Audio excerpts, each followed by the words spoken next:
Hello and welcome to Norwood News. Today is Friday, February 25th, and I'm your host, Brian Boudreau. It's great to have you with us as we end another week here in Norwood. All year long, we've been looking forward to Norwood's 150th birthday. Wednesday night, residents attended a banquet to celebrate the milestone. Erin Crowley reports. Norwood, first known as South Dedham, emerged as its own town on February 23, 1872. Tonight, the town celebrates a rich history and a big birthday. I couldn't help thinking that it's too bad the people from the South Dedham parish couldn't see all this, right? Even like just for a day, just for a short period of time, that what this all became when they broke away from Dedham and they formed their own little town and looking at the pictures the way they used to look back in the day and what's become of it now, Route 1 and the schools and the buildings and all that's developed around Norwood, that it's really just something. A lot can change in 150 years. From engineering steam locomotives to life-saving COVID-19 vaccines. I like to say it's not your father's Norwood. We're not the Norwood of Arundel or the Norwood of the founders of 1872 or the planners of 1914 when we had our charter change. This is a new Norwood in a lot of ways. We have companies like Moderna whose products get shipped around the world. I mean, when you think about Moderna, a company whose name has been spoken by billions around the globe, when you think of the Skating Club of Boston coming here and world-class athletes training here in Norwood and Norwood's name being on the screen all across the world, it's incredibly gratifying. We're so fortunate to have this community, and the place that we have in the world is amazing today. We've grown up from a little town of a couple of farms to a little town of a few mills to a little town that plays itself out on the world stage, and it's absolutely amazing. Most important though is we've kept our commitment to community and commitment to each other, and that makes the difference in Norwood. This is Norwood here, right? All these people, everybody knows everybody. If they don't, they think they do, and they're all friendly. They smile, and there's no strangers. And Norwood, people in Norwood are so into the town's history, more so than any other town I've lived in. They really know the history of the town, and yet at the same time, it's really a welcoming town. So people come in, they give it life. Anyway, so not everybody involved in this Norwood 150 project is, born and bred in Norwood. We have a lot of people who have moved into the town, brought their families in, and have become a vital part of the life of the town. One of the things I think of with the Norwood community is really Norwood always helps Norwood. And that was something that I was with my mother today, and we're talking about tonight. And she said, Norwood takes care of Norwood. And, you think about it, that's true in a lot of ways. The town is, it's changed and it's growing, but it's still, to me, a small town where everybody really knows everybody. You might bump into somebody for a cup of coffee, and it's a small town, and it's just, I think, will always be that way. Happy birthday, Norwood, and we're happy to be here. 150 years young today. Happy birthday, Norwood. NCM will continue to cover Norwood's 150th events all year, so stay tuned for more action. And stay tuned after this break to learn all about the town's new energy grant and an outdoor dining survey.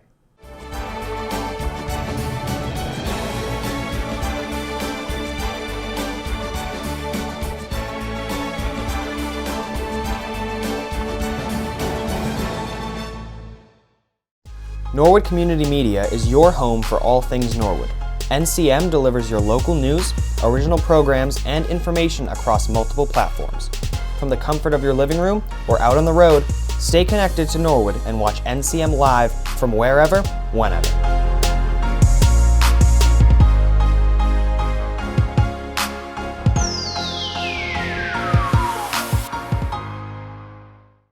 Welcome back. The town of Norwood was recently awarded 3 energy grants to help make the town more efficient and eco-friendly. Norwood's energy manager, Dave Ruggiero, explains the grants that were awarded. Green Communities Competitive Grant for the 2021 calendar year. The town was awarded $183,000, similar to our first grant. So this is our second round of Green Communities money. The first designation grant, we saved about 4% energy from our 2019 baseline year. COVID made things a little interesting because energy use crashed by about 11% across the municipal portfolio. It's rebounded a little bit in 2021. We think it'll be back on track for 2022. and this grant money will be used to lower, probably by another 4%, energy use across the town. We got $100,000 to install 2 level 3 charging stations at the Talbot lot, which is the Babel's lot, as everyone knows it in town. And they're very fast charging. It's DCFC program, direct current fast charge. If you charge an electric vehicle at home with normal service, it's about 8 hours to charge. These stations that we'll be putting in will charge a car in about 20 minutes. So we have a $35,000 a year grant. We'll get that for 3 years, and we'll hire an energy advocate to start working with residents, with businesses, any organization in town that has direct outreach to those that might be in need. Environmental justice residents tend to be the least served by efficiency programs and carry the heaviest burden of energy cost. So, we're looking to go to renters and say, hey, we'll work with your landlord and we can lower your bills. We're even in discussions with Norwood Light to help partner with their efficiency programs. So everyone gets to win in that case. As Norwood continues to stay in the green, keep an eye out for these new initiatives in the town. Over the last 2 years, COVID-19 related emergency orders signed by Governor Baker allowed the town to quickly, easily, and inexpensively permit outdoor dining for numerous restaurants. Although there is a chance that similar orders will be adopted for this summer, this won't last forever. With the success of outdoor dining over the last 2 summers, the town of Norwood would like to make this practice permanent. The town is collecting input from outdoor diners, restaurant owners, and other business owners to evaluate the last 2 seasons, build on their successes, and address the areas in need of improvement. Over the last 2 summers, the state legislature has allowed municipalities like Norwood to essentially loosen their regulations to allow for outdoor dining. With the pandemic eventually coming to an end, those emergency orders are ending. Due to the success of the outdoor dining campaign in the last 2 years, we want to see if residents and business owners are interested in pursuing a more long-term outdoor dining program or policy. So we're collecting feedback from residents and business owners to see if they're interested in pursuing something similar to the last couple of years. Up to this point, we've received a lot of positive results in the survey, and the survey will remain open until March 6th. President of the Friends of Norwood Center, John Carbone, encourages all residents to take this survey. The outdoor dining for the center is great. I have 2 little girls, and I love that we could just come out here, order whatever we wanted, sit down and enjoy the outdoors and eat. And I think it's great for groups of people as well. You have 4 people, someone wants a burrito from Fuego, someone wants a burger, someone wants whatever. Everyone can get their own food and sit down together, which doesn't really happen if you have to go to every restaurant and sit down. I think it spreads business out across restaurants all around the center because, again, you're not restricted to just their location. You can come out here and meet people and eat whatever you want and spend your money wherever you want together. So I think everyone should take the survey. Everyone that has anything that they want to get off their chest. I've been monitoring the comments online through the Friends of Norwood Center Facebook page, through Norwood Now, and there's some people bringing up disability, which is a valid point. If it's on the sidewalks, does that impact someone who's disabled walking on the sidewalk versus the street? The central location, I feel, takes care of that. I don't think there's any issue with movement. But again, valid points come up, and we need people like that to voice their opinion, and that survey will do a great job of that. The survey can be found on the town's website, or you can request a hard copy by contacting Joe Collins at 781-762-1240. Now we'll toss it over to Mike Maloof for the latest sports update. Hello and welcome to the Sports Update. It's the final week of the regular season for most of the Mustang athletes, while some are finishing up their state tournament play. We have a lot to cover, but we're going to start this week with the highlight of the year thus far. Earlier in the week, the girls basketball team competed in the International Association of Approved Basketball Officials End of the Year tournament. Saturday, they took on an, at the time, 19-1 Norwell team. The girls got out early and took care of business, winning 56-41 and earning a spot in the IAABO championship. They would take on Woburn in a battle of 2 undefeated 19-0 teams. It was a back-and-forth game that would see the Mustangs down by 2 with 21 seconds left and sophomore Alexa Corus on the free throw line. Corus knocked down both free throws and knotted the game at 50 all. Norwood had one last chance to avoid overtime with less than 10 seconds left. Aaron Reen took the ball up the court and the rest was history.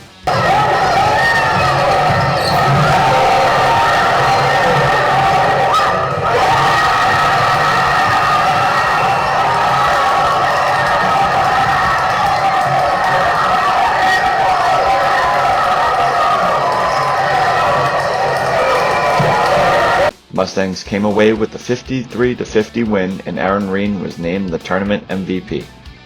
They finished the season with a 20-0 record and now the Globe's #1 team in the state. Boys basketball ended their season with a convincing 70-51 win over Division I in Old Bay State foe Framingham. Girls hockey held their senior night Friday against rival Walpole. It was a close one early, but the Mustangs pulled away late, winning 4-1. Then it was over to the Vineyard for an out-of-league game on Monday. As was the case against the Timberwolves, the Mustangs fell behind early but battled all the way back, winning the game 6-2. Then they ended their season at home against Dedham.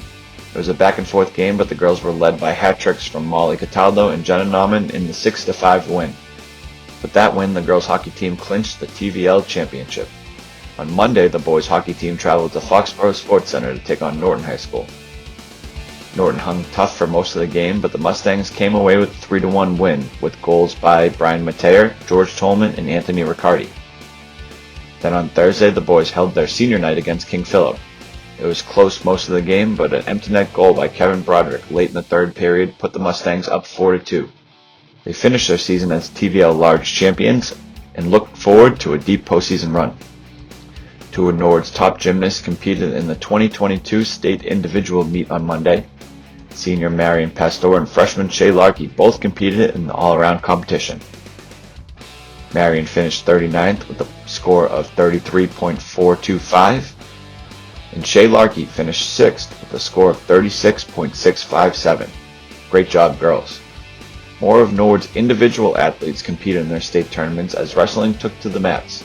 Coleman Cady placed 4th in the 138 weight class, and Nate Sue also placed 4th in the 145 weight class. Ahmed Alafri placed 8th in his weight class. Norwood's Coleman Cady and Nate Sue have qualified and will be competing in all states this weekend. The MIAA has released the final set of rankings before this week's tournament seedings are released, and they are as follows.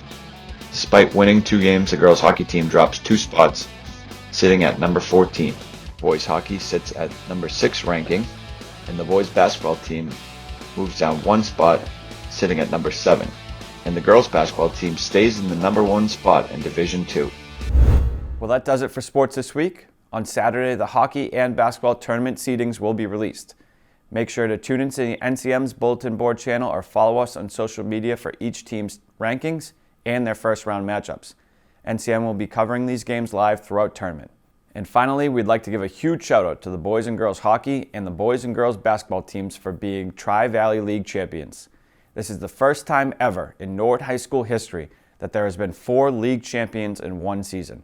We are all looking forward to some deep postseason runs. Brian, back to you.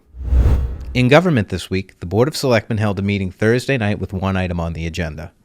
The board met with Ashley Cornell and Stephen Travato, who submitted a petition to have a non-binding ballot question added to this April's election. The ballot question proposed is whether or not the school committee should move forward with the school time changes. We understand the school committee has the final decision on matters of school policy such as this. This is why this is a non-binding question. This is not a referendum. I'm not for putting this on the ballot as a non-binding question, so just throwing that out there to begin with. I appreciate everything that's been said. I do think that the school committee sets policy. I do think that the efforts that they went through were great, and not necessarily great in the process, because it does sound like maybe there were some questions there. One of my pet peeves is actions of government that haven't got a lot of input from the citizens. This is sneaking up on us. And I do not think, my personal feeling is that we use a referendum process to try to undo a decision that's been made. We have a representative democracy, and we have boards and committees and administrators that have been set up and empowered through those laws to make decisions, and they go through a process. It seems to me that the school committee went through quite a process. You may have problems, and some of them sound quite legitimate, but they should have been brought up, I think Mr. Lane mentioned it, at the time, during the process. As soon as you saw the survey and there were questions on it, those should have been brought up and gone. The school committee could have corrected it. They could have changed their survey. They could have put out a second one. Well, I'm kind of, again, Mr. Travato, I admire your hustle on this thing. I really think you guys did it. You really did do a good job. It just, to me, it's there are some things that are just that are too technical to be brought to this process. That's all. There are other processes. The election, for one, that is binding. The election is binding. There 40% of our school board is up for election or re-election in 40 days, whatever it is. So that's binding. After heavy discussion, a motion to place the question on the ballot failed. Mr. Howard? Yes. Mr. Lane? No. Mrs. Donahue? Yes. Mr. Plasko? No. And the chair votes no. The motion, the vote is 2 in favor, 3 opposed. The motion fails. The Board of Selectmen will meet again on Tuesday, March 1st. For complete government coverage, tune into the NCM Government Channel or watch on demand at norwoodcommunitymedia.org. Stay tuned after this break for more town news.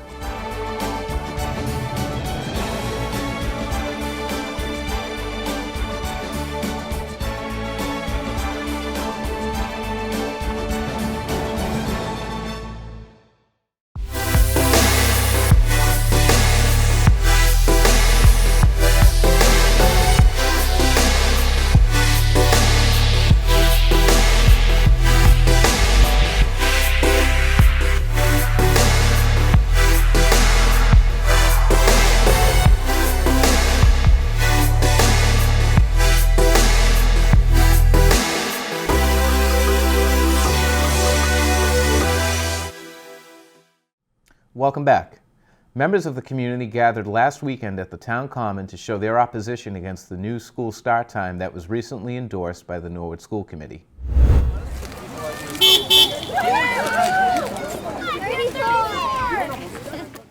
Last week, the Norwood School Committee voted to endorse changes in the school start time.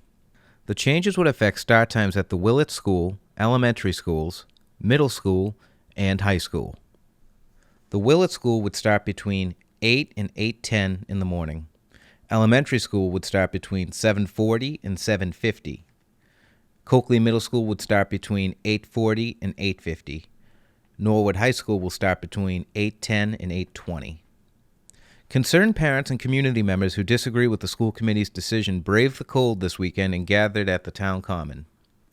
Ashley Cornell, an elementary school parent, shares her concerns. We feel that many of us weren't heard and our concerns weren't addressed while the school committee was voting on the school start time change. There were a few surveys given to teachers, and an overwhelming amount of them expressed that they were very concerned about it, that it didn't work for what they thought that would work for their families and their classrooms. And basically, I think that those were ignored. I have a second grader right now. She starts school currently at 8:40. She'll go to school nearly a whole hour earlier. We definitely see the benefit. I appreciate the school committee and all the volunteers at the task force time looking into the research. We see the research and we appreciate the research. I think that what we're concerned about is that the benefits of the high school students are directly impacting our elementary school children. Middle school as well won't get out now until 3:30, and we just feel that the time change is, again, a very radical change that we don't see many families taking very lightly in stride. It's going to be hard for them. Stephen Travato, also the parent of an elementary school child, feels it should be a town-wide vote. We feel that the time change decision that was made by the school committee didn't take in effect the voice of the community. And right now our big goal is to let the people of the community vote whether they oppose or are for the time change. I'm just one person. How does it affect the whole community? While Travato doesn't disagree with the information the school committee used to make their decision, he feels it isn't beneficial for any student to hit the books at 7:40 in the morning.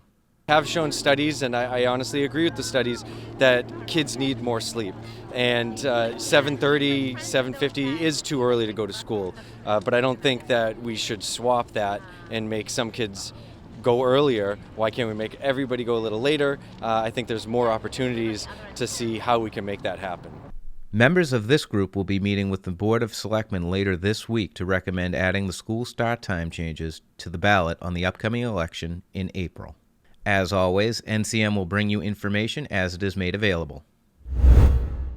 In conjunction with the health department, the Norwood school nurses are working hard to provide COVID vaccines for residents. For those interested, school vacation week was the perfect time to get vaccinated. Yeah, well, we trusted in the science, and when it became available, we waited a little bit.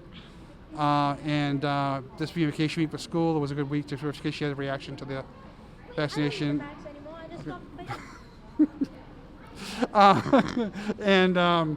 So we wanted her to get the protection. You know, my wife and I are both vaccinated. My older daughter was vaccinated already. So we wanted her to, especially the mask mandates going down, we wanted her to get a level of protection. The next clinic will be on March 14th at the Balch Elementary School. Walk-ins are welcome, or you can sign up online using the Norwood Public Schools website. Well, that's all for Norwood News. To stay up to date with Norwood Community Media, follow us on Facebook, Twitter, and Instagram. As always, thank you so much for watching. Have a great weekend.